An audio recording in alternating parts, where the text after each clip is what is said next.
फर्जंदे ज़हरा ये हालात बुरे हैं। काशाना-ए-बसीरत एक ऐसा मुकम्मल यूट्यूब चैनल जिस पर महरूम बसारत के लिए बिलखुसूस और तमाम अफराद के लिए बिलमूम सैकड़ों की तादाद में इस्लामी कुतुब दस्तयाब हैं। लिहाजा गुजारिश है कि आप अपनी जिम्मेदारी निभाते हुए काशाना-ए-बसीरत को सब्सक्राइब करने के साथ साथ बेल आइकॉन को प्रेस कीजिए ताकि आप इल्म के हुसूल के साथ साथ मजहब अहले बैत की इशाअत में भी अहम किरदार अदा करते रहें। काशाना-ए-बसीरत फर्जंदे ज़हरा ये हालात बुरे हैं। Now we are on the last part of the book, that is part number 28 and point number 18 here and page number 280. Narrated to us Jafar bin Muhammad bin Masroor, narrated to us Hussain bin Muhammad bin Amir from his uncle Abdullah bin Amir, from Muhammad bin Abi Umair, from Ibn Abi Hamza, from Abi Basir, that he said, Abi Abdullah said, when Prophet Lut told his people, translation here is, he said that I had power to suppress you, rather I shall have recourse to a strong support. He did not mean to say anything except that he was wishing for a power of qaim, and a strong support are his companions, each of whom would have the strength of 40 men, and their hearts would be more solid than a mountain of iron, such that if they wanted, they could move a mountain of iron from its place, and they shall lay down arms till Allah the Mighty and Sublime is satisfied. Number 19. Narrated to us my father, narrated to us Muhammad bin Yahya, from Salama bin Khattab, from Abdullah ibn Muhammad, from Mani bin Hajj Basri, from Mualla, from Muhammad, and from Faid, from Abu Jafar, that he said, the staff of Musa alayhi salam actually was one that Adam had. Then it reached to Shoaib, and at that time it reached Musa alayhi salam. That staff is in our possession, and even now, when I see it, it is as green and fresh as it was when it was broken from the tree. If it is spoken to, it talks. It has come to our Qaim. He would perform all the tasks through it that Musa alayhi salam had performed. It does whatever it is ordered, and whatever it is cast, it snaps up, and it stung the deception of the enemies. Number 20, narrated to us Muhammad bin Ali Majawali, narrated to us Muhammad bin Yahya, from Muhammad bin Hussain, from Muhammad bin Ismail, from Abi Ismail Sarraj bin Jafar, from Mufadil bin Umar, from Abi Abdullah alayhi salam, that he asked, do you know that what garment of Yusuf was? No, replied I. He said, when fire was lit for burning Ibrahim alayhi salam, Jibril bought a garment of paradise for him and dressed him in it. The garment protected him from heat and cold, and when his death approached, he made it into an arm band and tied it to Ishaq. Ishaq in turn tied it to Yaqub. When Yusuf was born, Yaqub tied it on him, and it was tied it to arm till those circumstances befell him. Thus, when Yusuf removed it from the arm band in Egypt, Yaqub perceived its fragrance, and it is about the same that Allah quotes him saying, translation here is, most surely I perceive the fragrance of Yusuf, unless you pronounce me to be weak in judgment. It is the same garment that had come down from paradise. I said, may I be sacrificed on you. Whom did this garment reach after him? He replied, to the one deserving of it, and the garment is with our Qaim. When he would reappear, then he said, a knowledge or things inherited by every prophet have reached to the progeny of Muhammad sallallahu alaihi wasallam. At number 21, and from the same chain of narrators from Mufadil bin Umar, from Abi Basir, that he said, Abi Abdullah alayhi salam said, when the Qaim establishes his rule, Allah the Mighty and the High will exalt all downtrodden ones and debase all exalted ones. The earth will become a place of comfort. Thus, which of you will be under the shades of the invisible cloud? Number 22, narrated to us Jafar bin Muhammad Masroor, narrated to us Hussain bin Muhammad bin Amir, from Muhammad Basri, from Hassan bin Ali Warsasa, from Mutana Hannat, from Qutayba As-Sa'ashi, from Ibn Abi Yafur, from the freed slave of Bani Saiban, from Abi Jafar al-Baqir alayhi salam, that he said, when Arqaim arises, he will stroke the heads of the people, which will gather their intellects and perfect their understandings. Number 23, narrated to us Muhammad bin Musa bin Mutawakkil, narrated to us Muhammad bin Yaqub, narrated to us Abu Muhammad Qasim bin Ala, narrated to me Qasim bin Muslim from his brother Abdul Aziz bin Muslim, and narrated to us Abdul Abbas Muhammad bin Ibrahim bin Ishaq Talqini, narrated to us Abu Muhammad Qasim bin Muhammad bin Ali, narrated to us Abu Hamid Imran bin Musa bin Ibrahim from Hassan bin Qasim Raqam, narrated to me Qasim bin Muhammad Muslim from his brother Abdul Aziz ibn Muslim, that he said, we had been with Ar-Raza alayhi salam at Marv. We gathered at the Friday mosque on Friday. When we had just arrived in Marv, they had discussed the matter of Imamat, and they discussed the many differences among people in this matter. Then I came into the presence of our Master alayhi salam. I informed him about the various things the people had said respecting him. He smiled, then he said, O Abdul al Aziz, the people do not know and have been deceived in their opinions. Verily, Allah, to whom belong might and majesty, did not take away the life of his Prophet until he had perfected the religion for him and sent down on him the Quran, in which is the clarification of all things. He completely clarified in it what is lawful and what is unlawful, the restrictions that are hudud and commands, and all that people needed. He to whom belong might and majesty said, translation is, we have neglected nothing in the book. And he sent down in the farewell pilgrimage, which was at the end of his life. Today I have perfected your religion for you, and I have completed my blessings upon you, and I have approved Islam for your religion. And the matter of the Imamat is one of the things by which the religion is completed. He did not pass away until he had clarified the guiding principles of their religion to his community and made plain their path for them, and he left them pointing in the direction of the path of the truth. And he established Ali alayhi salam for them as a sign and as Imam. He, Allah, has not left for them anything which the community needs without clarifying it. Hence, whoever imagines that Allah, to whom belong might and majesty, has not perfected his religion, has surely rejected the book of Allah. And whoever has rejected the book of Allah is an unbeliever in it. Do they know the value of Imamat and its position in the community, that their selection could be allowable in this matter? Verily, the Imamat is too sublime among values, too great among ranks, too high among stations, too imprintable on all sides, too profound among the depths, for people to reach it with their intellects, or to grasp it with their opinion, or to establish an Imam by their choice. Verily, the Imamat is that in which Allah, to whom belong might and majesty, has distinguished Ibrahim, the intimate friend, Al Khalil, after prophethood and intimacy, as a third degree and an eminence with which he honored him and by which he raised his renown. And he said, behold, I make you an Imam for the people. Then the Imamat friend said out of delight in this.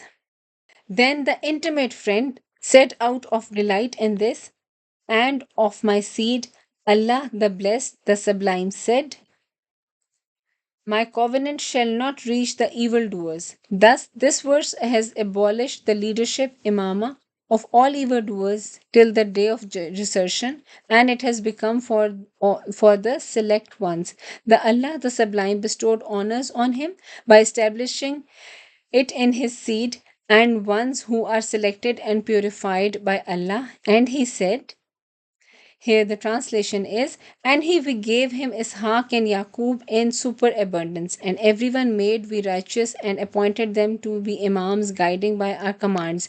And we revealed to them the doing of good deeds and to perform the prayer and to pray zakat, and us they served.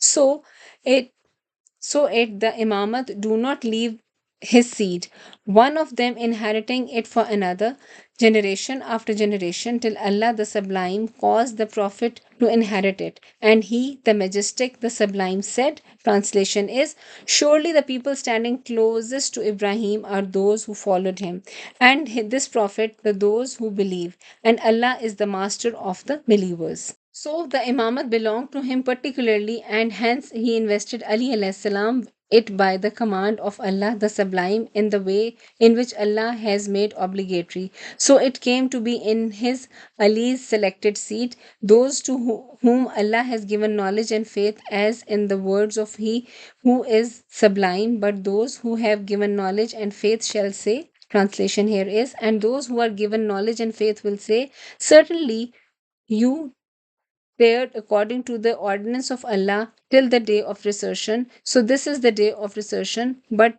you did not know. Thus, it will be within the sons of Ali alayhi salam, especially till the day of resurrection, since there is no prophet after Muhammad sallallahu alaihi wasallam. So, from where have these ignorant people got the right to select? Verily, the imamat is the position of the prophets and the heritage of the successors. Indeed, the imamat is the vigilancy Khalifa of Allah and vicegerency of Messenger and the station of Amir al-Mu'mineen alayhi salam and the inheritance of Al-Hasan and Hussain alayhi salam. Truly, the imamat is the reins of religion and the state of order of the Muslims, the restitute of the world and the might of the believers. Verily, the Imamat is Islam's growing root and its lofty branch.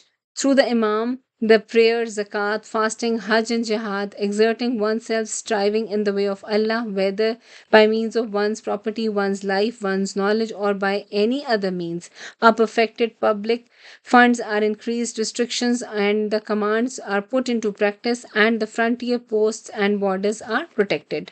The Imam allows what Allah allows and prohibits what Allah prohibits. He establishes the restrictions of Allah, he defends the religion of Allah, and he calls to the way of his Lord with wisdom and good admonition and with the proof which reaches.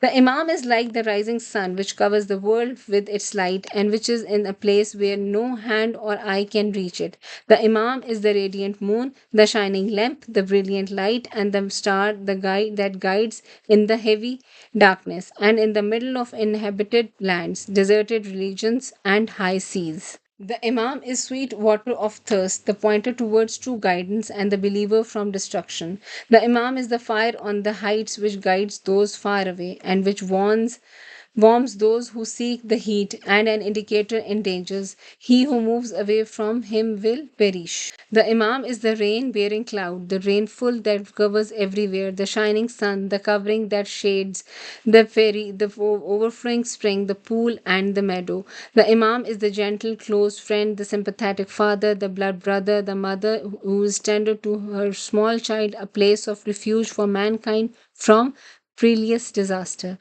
The Imam is Allah's custodian over his reaction, his proof, and his slaves, his vicegerent in his lands, a caller towards Allah, and the defender of Allah's persons. The Imam is the one who is purified from sins, free from all shortcomings, characterized by knowledge, distinguished by forbearance, the state of order of the religion, the might of the Muslims, the one who enrages the hypocrites, and the doom of unbelievers.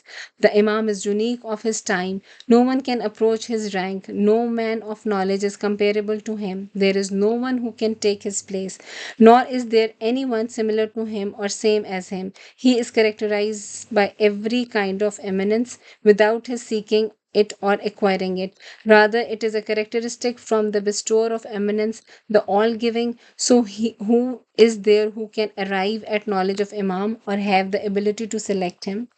How far from the truth in it, intellect have lost themselves, imaginations have gone astray, minds have become perplexed, eyes have turned away, the great have been made small, the wise have confounded themselves, those who reflect forever fall short, orators falter, the intelligent become ignorant, poets become expressionless, prodists incapable, and the eloquent stammer is describing one of his aspects or one of his eminences. All of them have confessed their incapacity and inadequacy. How can his totality be described, and how can his inner essence be characterized? How can anything concerning him be understood? Who can be found one to take his place and to give what he can give? No. How and where? Since he is the position of the star for hands of those that grasp, and to the description of those who describe.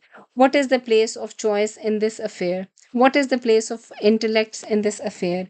Where can someone like this be found? Do you imagine that this can be found anywhere else but in the progeny of the messenger Muhammad? By Allah, they have lied to themselves, they have promised to themselves the impossible, they have climbed up to difficult and dangerous height, and their feet will slip and fall to the bottom. They want to appoint an imam with their confused, unproductive, and defective minds and their misguided opinions. Nothing occurs to them but remoteness from them. Allah assail them. How they are perverted, surely they are looking for a difficulty. They have uttered an untruth and have gone astray into far error. They have put themselves into confusion because they have knowingly abandoned the Imam, and Shaitan decked out fair to them their works and barred them from the way through they saw clearly.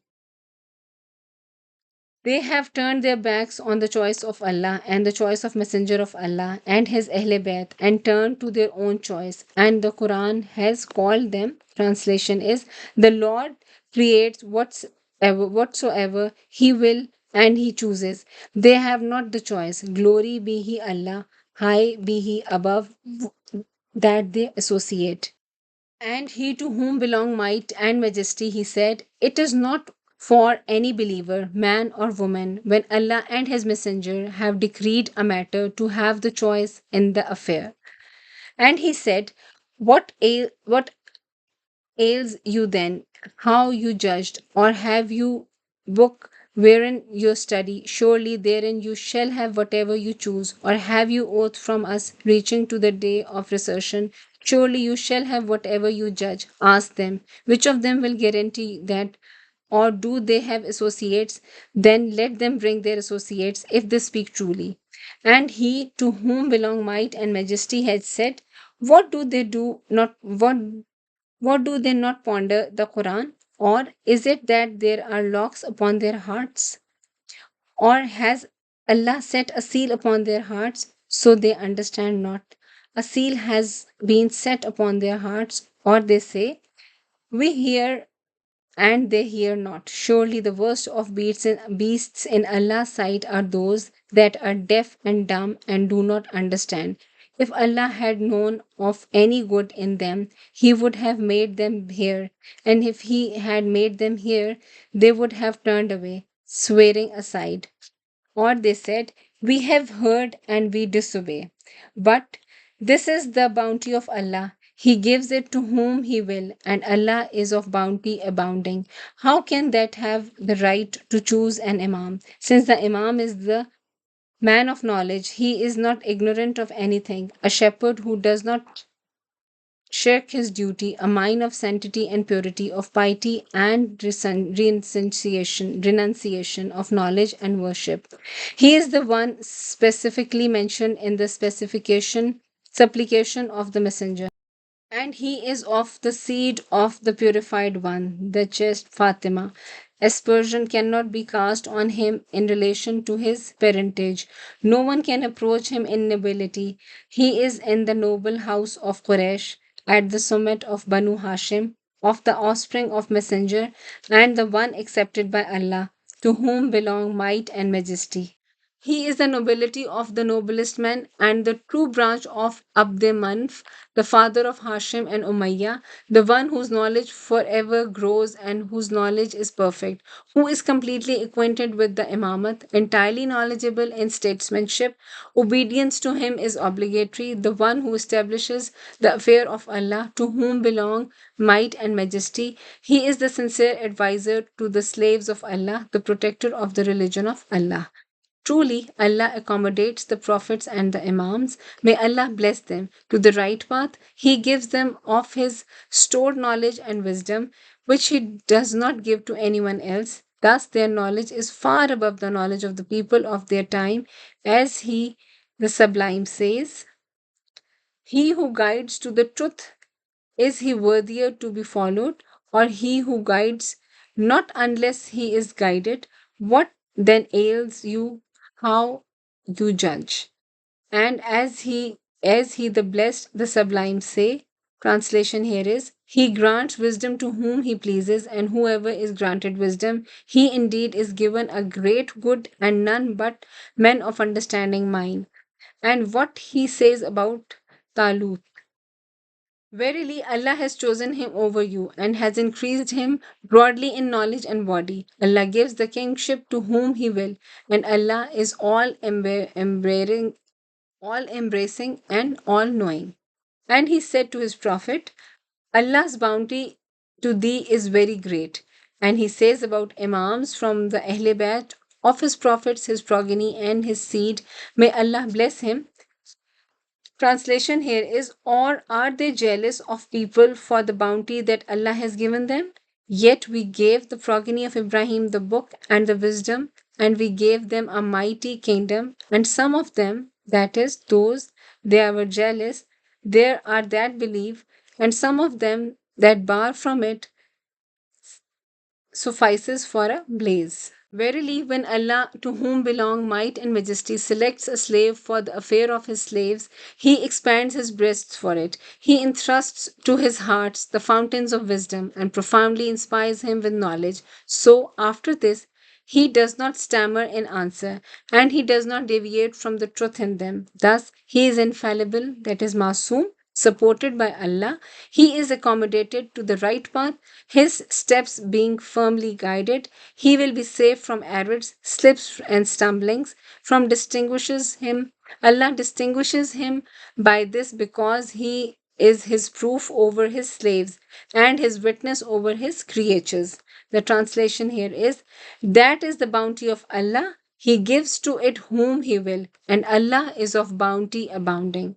So they have the power to do the like of this, so that they can choose Him, or can the one that they choose have this attribution so that they may prefer Him.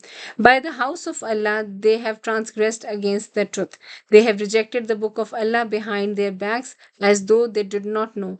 And in the book of Allah, there is guidance and cure. So they have rejected it, and they have followed their own desires. Therefore, Allah has found fault with them, detested them, and cast them down. As He to whom belong the might and majesty has said.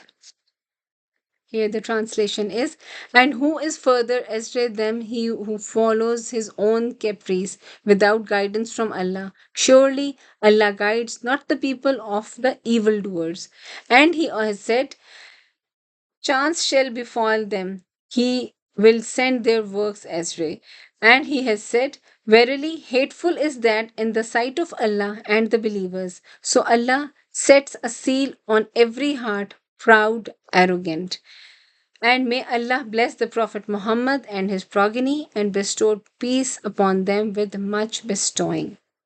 This is the end of our book, and the references given here are Surah Asr, Surah Mu'minun, Surah Nisa, Surah Rad, Surah Inam, Surah Zumr, Surah Anam, Surah Anabiyah, Surah Rad, Surah Sajda, Surah Fatr, Surah Hadid, Surah Nahl, and Surah Baqarah, Surah Qasas, Surah Muhammad, and Surah Mu'min.